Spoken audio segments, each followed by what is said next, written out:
Kahit nakauwi na ang mga evacuee ng Bulkang Mayon, tuloy-tuloy pa rin ang pag-alalay ng pamahalaan sa kanila sa pamamagitan ng tupad o tulong panghanap buhay sa ating disadvantaged displaced workers.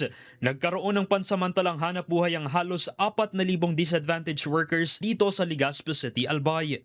Sa orientation nga ng DOLE sa kanila kahapon, sinabi ni Labor Secretary Francis Tolentino na hindi lamang ito pagbibigay ng panandaliang hanap buhay, kundi isang paraan upang matulungan na sila'y muling makabangon.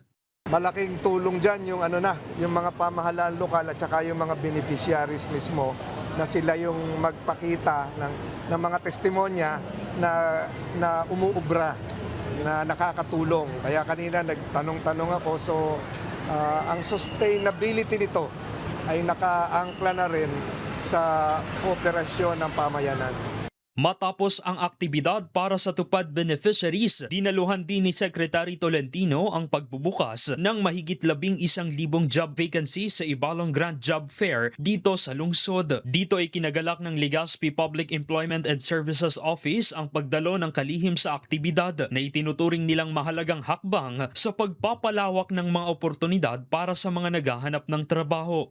Sana ilapit natin sa kanya na mabigyan more financial assistance through this mga programs on employment. Ini ang mga yaon ang tupad, yaon ang livelihood programs, yaon ang government internship program, yaon ini pong special program for employment of students, because these are programs na talagang nakikinabang po ang mga Legazpeños as well as the province of Albay.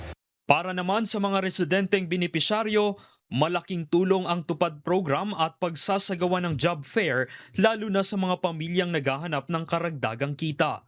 Masaya ako kasi nagpapasalamat ako dahil narinig ko yung sinabi niya makakatulong sa amin na mga nangangailangan.